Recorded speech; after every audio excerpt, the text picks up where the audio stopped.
This is CBN NewsWatch. Hello, everyone. Thank you so much for joining us for CBN NewsWatch. I'm George Thomas. Millions of Americans are keeping a very close eye on Tropical Storm Isaias. Watches and warnings have gone up as forecasters expect the storm to make landfall in the Carolinas after crawling up the Florida coast. Take a listen. After barely striking the Florida peninsula, Isaias, now a tropical storm, is expected to make the turn north, striking the Carolina coast overnight, possibly as a hurricane.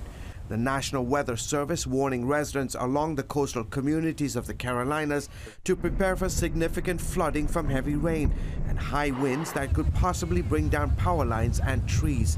Mandatory evacuations for several North and South Carolina coastal areas sent vacationers packing ahead of the storm. Disappointed and frustrated and sad. North Carolina's governor issuing a state of emergency for portions of his state as forecasters say 70-mile-per-hour winds could hit the Outer Banks as the storm comes ashore. We know how to plan, prepare, and respond when it's over. Nothing about that has changed. Folks in Delaware and as far north as Rhode Island also on alert as forecasters expect the fast-moving storm to bring heavy rainfall, strong winds and storm surge to some areas later in the week. Meanwhile, Floridians breathing a sigh of relief after a weekend Isaias brushed the state's eastern coast Sunday with minimal damage. And for the first time in 45 years, splashdown. 2 NASA astronauts returned to Earth in this kind of a dramatic fashion after spending 2 months at the International Space Center. Their capsules splashed into the calm Gulf waters off the Pensacola coast Sunday as Tropical Storm Isaias was pounding the state's Atlantic coast. The astronauts were part of Elon Musk's ambitious SpaceX project that hopes to carry people to and from orbit in the not-too-distant future. Joining me now is Chief Meteorologist with Weather Bell Analytics, Joe Pistardi. Joe, great to have you back on the broadcast. So, Isaias, how's it looking this afternoon? Has it strengthened? It's beginning to intensify, and I think it'll be a hurricane. We've always had this hitting as a hurricane between Myrtle Beach and Wilmington, and we never bid on the Florida track. I've seen that happen countless times, where computer models try to steer a storm into Florida from the southeast, and it winds up going to the east of them. If they're going to hit Florida, they generally come from the due east. But in any case, this is going to be an unusual storm in that it's going to maintain a lot of intensity coming up the eastern seaboard. It'll be right over top of Virginia Beach in Norfolk tomorrow morning. And I think there's going to be 60 to 80 mile-an-hour winds. Those cranes at Newport News that stick up into the air quite a bit, they're going to be 80 to 100 mile-an-hour wind gusts there. So this is a serious situation. And also hurricane-force wind gusts all the way to Long Island. The National Weather Service, or the National Hurricane Center, at noontime in their discussion, actually mentioned what we've been bringing up, our company bringing up a Weather Bell, that in some cases, storms like this maintain intensity, and this situation is similar to the cases that we were talking about. So this is a serious situation. And remember something, folks. If you're on the east side of the storm, you get the wind, not as much rain. However, on that east side of the storm, a lot of the trees, if you take a look at your trees, they lean south and southeast. So if you get the east to south wind, because the center's going by to the east, it does more tree damage than a northwest wind, because after all, the trees are leaning away. There was more tree damage, for instance, up in New Jersey from Tropical Storm David in 1979 than there was Hurricane Gloria, which had wind gusts of 90 to 100 miles an hour, but they came from the northwest. So that track that we have near Norfolk tomorrow morning up to Atlantic City tomorrow afternoon, Islip, between Islip and JFK tomorrow night, east of that track, it's going to rock and roll as far as the wind goes. To the west of the track, a heck of a lot of rain. Yeah, and when you talk about, is it a possibility? It sounds like you're describing a fast-moving storm as it moves up the East Coast, right? Oh yeah, it's going to be a 3 to 6 hour event. Well, I think Wilmington is more like 4 to 8 hours, and their worst part's going to be between 8 p.m. and maybe 3 a.m. But once you get to Virginia Beach, it's probably 2 to 4 hours. Atlantic City, 2 to 4 hours. islip. It comes and go. These things come and go very quickly, and it's going to be moving 35, 40 miles an hour. Let's remember, though, that the water off the eastern seaboard is uncommonly warm. And so it's almost as if, in fact, the water temperatures are similar to what they are off the Carolinas. So it's going to have plenty of fuel if it stays within 50 to 100 miles of the coast, even if it's inland. And the folks in Florida are breathing, obviously, a sigh of relief that this was not a direct hit, right? Well, yeah, I guess so. We have clients in Florida. We were telling them we thought this would go up to the east. Our clients in Savannah, we said it would go to the east. I'm not trying to be pompous, folks. Sure. I'm just saying that there are differences of opinions. And, I'm 65 years old, so I've been watching these things. My dad's a meteorologist. He had me raised on these things when I was a little kid. So I've been watching these for quite some time. And I'm not, sometimes the models are overdone, and you got to try to look at past weather patterns to try to come up with things. And that worked to our advantage in this particular case. Next case, though, who knows? Only God knows tomorrow, right? Yeah, exactly. And that is why you're the chief forecaster with Weather Bell Analytics. My man, Joe Bastardi, thanks for coming on the show, brother. Thanks for having me, George. You're God most bless welcome. everyone. God bless you. Health officials are urging Americans in every corner of the country to take necessary precautions as the CDC predicts 180,000 more Americans could die in the next 3 weeks. There is some good news today from pharma company Eli Lilly announcing it has started the final stage of testing monoclonal antibodies, a manufactured drug which it hopes will offer short-term immunity to patients, which it hopes could be used as a bridge until a vaccine is approved. Currently, there are more than 4.6 million positive cases, with a death toll closing in on 155,000 here in the U.S. This as the battle over the schools, or reopening schools, rages on. Already several school districts have reported students testing positive within the first week or even the first day back in the classroom. I think we've been a little cavalier about this and have sort of assumed that kids are fine and they don't spread at all or they don't get infected very often. I think we're seeing data that suggests that that may not be true. Meanwhile, today on Capitol Hill, Republicans and Democrats are negotiating a new economic relief package. Be sure to tune in to Faith Nation this evening for the latest from our nation's capital on this ongoing national crisis. Unrest in Portland, Oregon, where the federal courthouse remains a flashpoint for both protests and riots, including burning Bibles and the flag. After 2 straight months of violence, the Trump administration met with city officials to find a solution. Chuck Holton was on the scene in Portland and brings us the story. Tear gas, tossing Bibles into fires, and burning the American flag. Just the latest from nightly riots that have drawn thousands to this city park in front of Portland's federal courthouse. Some say they're just protesting for racial justice. Others want to defund the police nationwide. Windows were smashed, buildings defaced, and fires burned nightly around the courthouse. But Portland Mayor and Police Commissioner Ted Wheeler ignored the conduct, even joining the protesters in calling for federal police to leave the area. The reason I'm here tonight is to stand with you no matter what. I stand with you. So we've seen lots of different kinds of makeshift weapons out here. Shields, baseball bats, tennis rackets, green lasers, frozen water bottles, glass bottles, things like that. So the protesters beat on the doors of the federal building over here for about 10 minutes, essentially begging the cops to come out. The cops finally obliged, came out and pushed everybody back. And now it's kind of a standoff. We'll see where it goes from here. While many of the signs call for the police to be defunded or abolished, it's clear their intentions are not to increase personal freedom. Antifa agitators could be seen blocking roads and trying to limit the freedom of the press. Film the cops, not the protesters.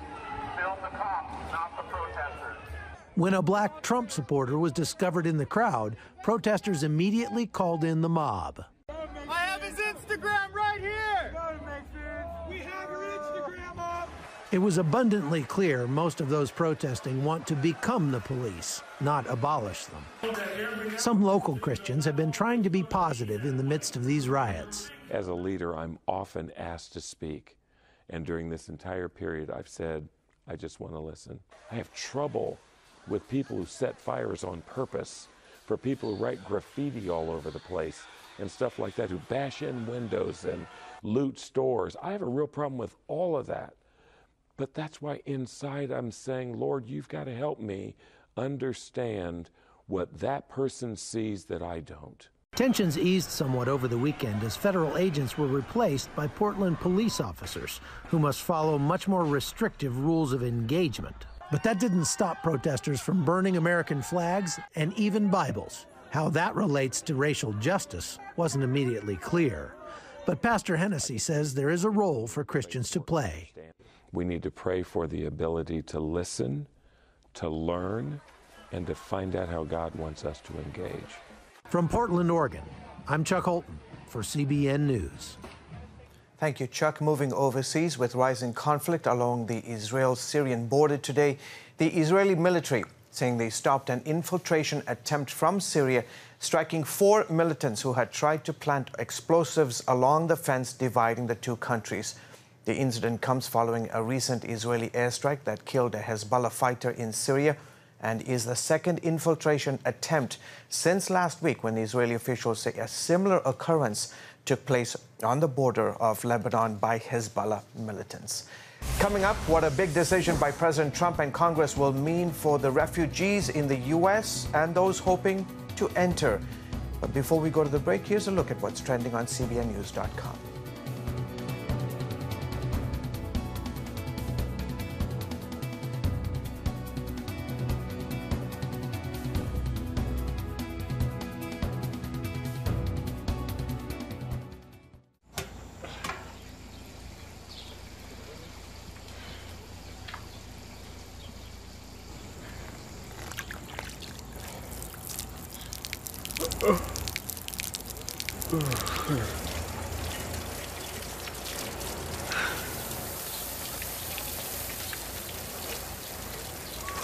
Life is better with a good night's sleep.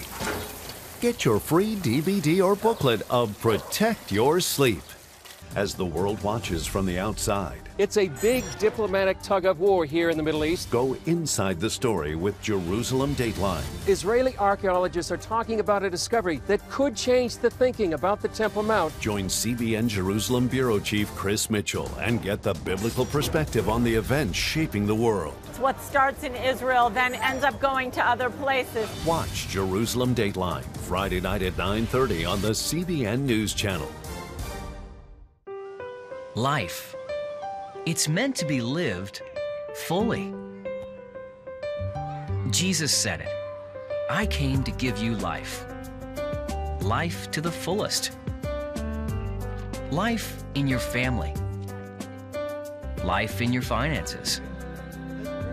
Life in your body, mind, and spirit. Life in your everyday.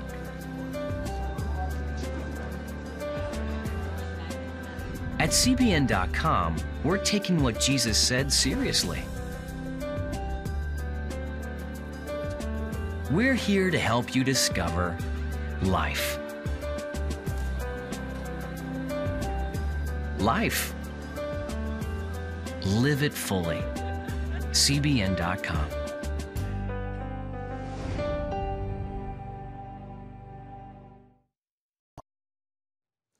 In the next 2 months, the President and Congress will decide how many refugees in the U.S. will accept next year, and the refugee advocates are worried that the number will drop again. Last year, the Trump administration set the cap at 18,000, compared with a historic average of 81,000. And with just 2 months to go in this fiscal year, the U.S. has accepted less than 8,000 refugees.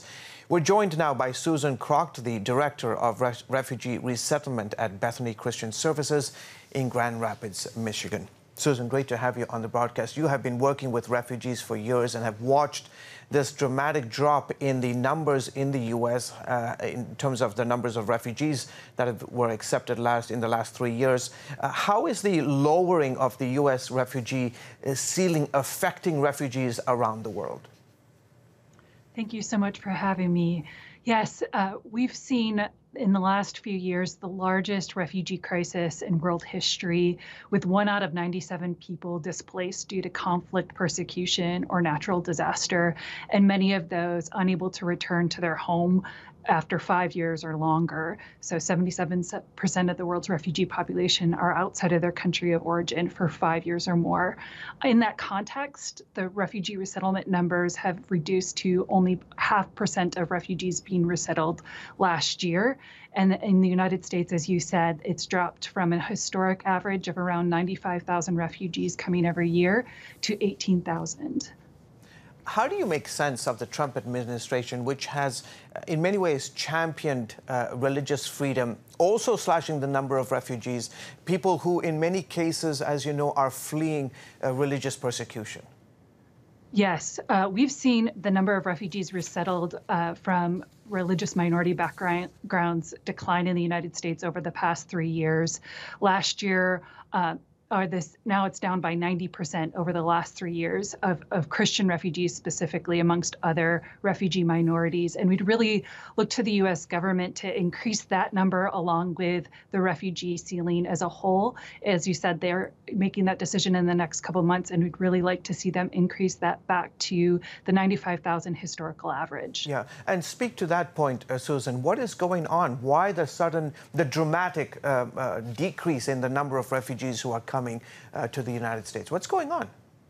Yes, that number has declined, like I said, over the last 3 years in a number of different, for a number of different areas, including religious minorities. And then with COVID-19 hitting earlier this year with the pandemic, we were set to resettle 18,000, have only resettled 8,000. That number of those traveling pretty much halted earlier this year with COVID-19 travel restrictions. Thankfully, the U.S. government has been able to work really closely with the UN Refugee Agency to make travel safe for refugees, and so that the travel restrictions last week were lifted, and we're hoping that refugees can start traveling again, but we probably won't see that 18,000 number hit this year. Yeah, we have 2 more months left for the President and Congress to act on this issue in terms of the refugee ceiling for 2021. What are you hoping for?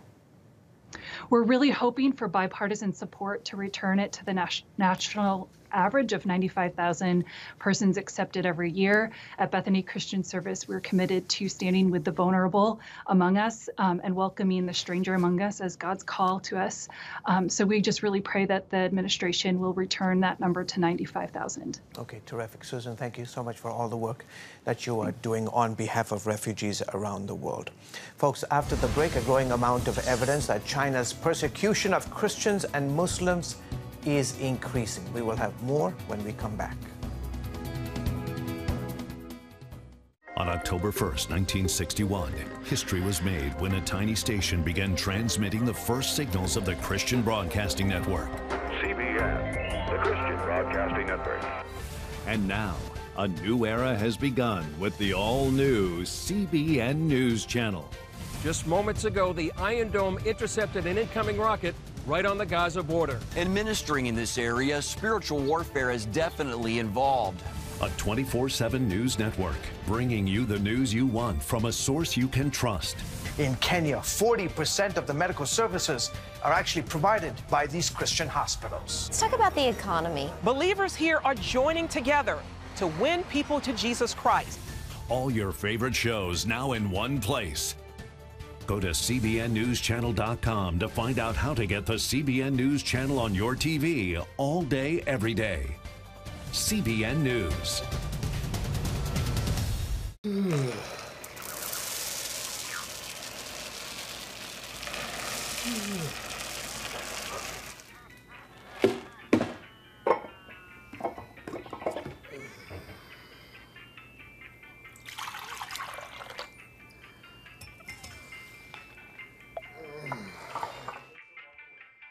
Life is better with a good night's sleep.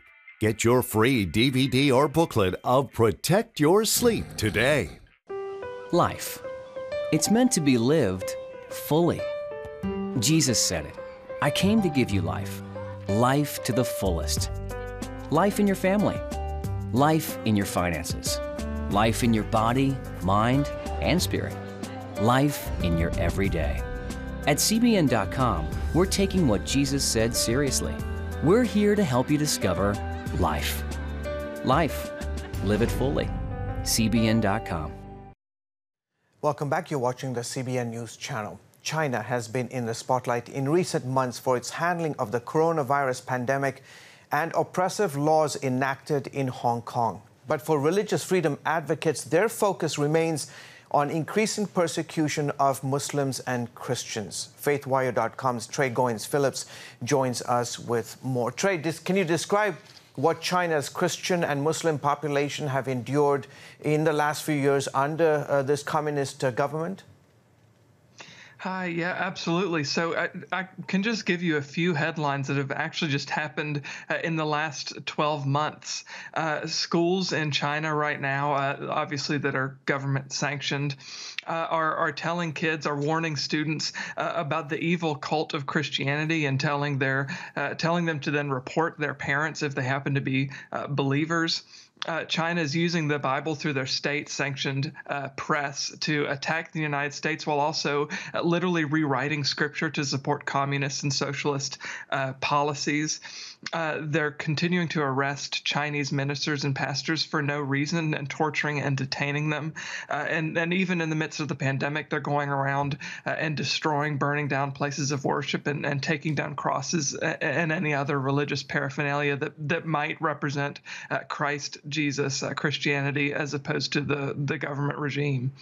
You just mentioned a few of the things that the Chinese government has taken out in terms of their wrath against Christians and Muslims. You wrote an op-ed on recent comments Senator Dianne Feinstein made about China. What did she say exactly?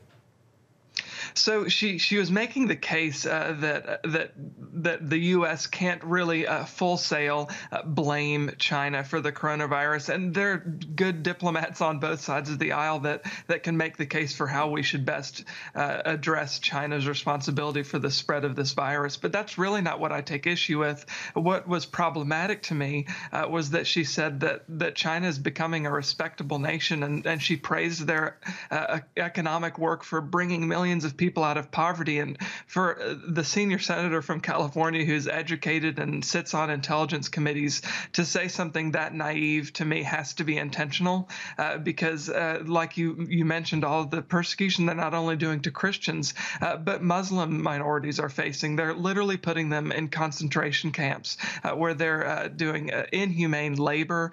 There's evidence to or reports suggesting that they may be harvesting their organs. So it just seems to be intentionally ignorant for the senator to say something like China is becoming a respectable nation to me. In fact, to that point, this morning in Beijing, the China Daily, which is a mouthpiece closely associated with the government, highlighted Ms. Feinstein's comments, the quote about being a respectable nation. I'm curious, what is the U.S. doing to hold China accountable for its treatment of people of faith? So that's something that's going back and forth right now with lawmakers. The Trump administration is obviously taking this seriously, and they're wanting to increase sanctions, ratchet up sanctions against China as more evidence of persecution comes out. Particularly, I think they're keeping an eye on what's happening with the minority Muslims who are like we mentioned being persecuted in such grave and awful ways. So that's something that the Trump administration is very much keeping an eye on. And I think comments like what Senator Feinstein said, which can be used as propaganda by China, is dangerous to that effort. All right, terrific. Trey, thank you so much for coming on the show. By the way, you can hear more about issues at the intersection of faith and culture tonight on Faith Wire at 9:30, as always, right here on the CBN News Channel. After the break, a special reunion between long-lost sisters and how the coronavirus pandemic played a role.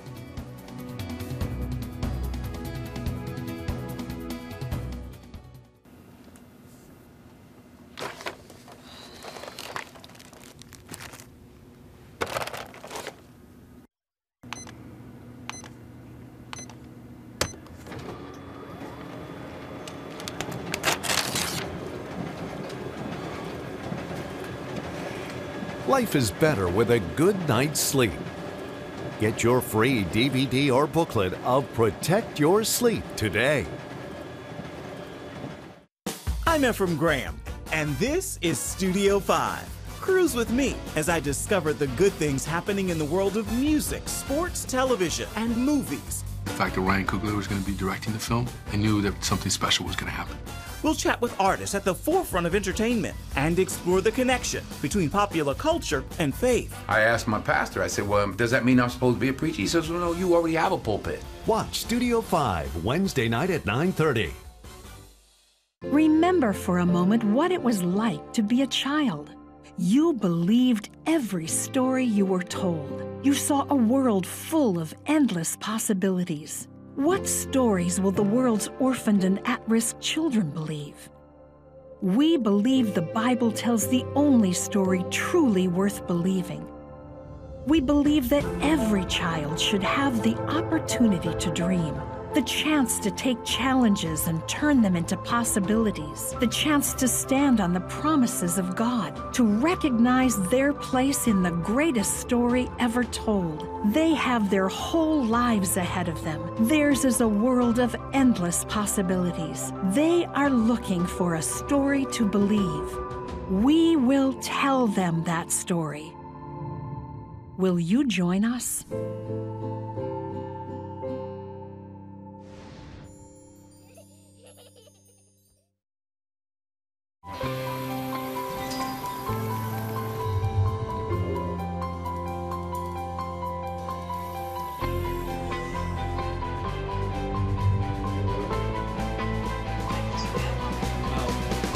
I am Region's first ROTC graduate student.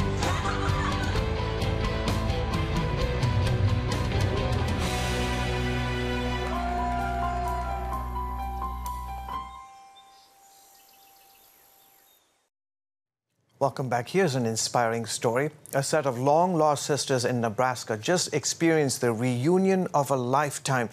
Believe it or not, because of COVID-19.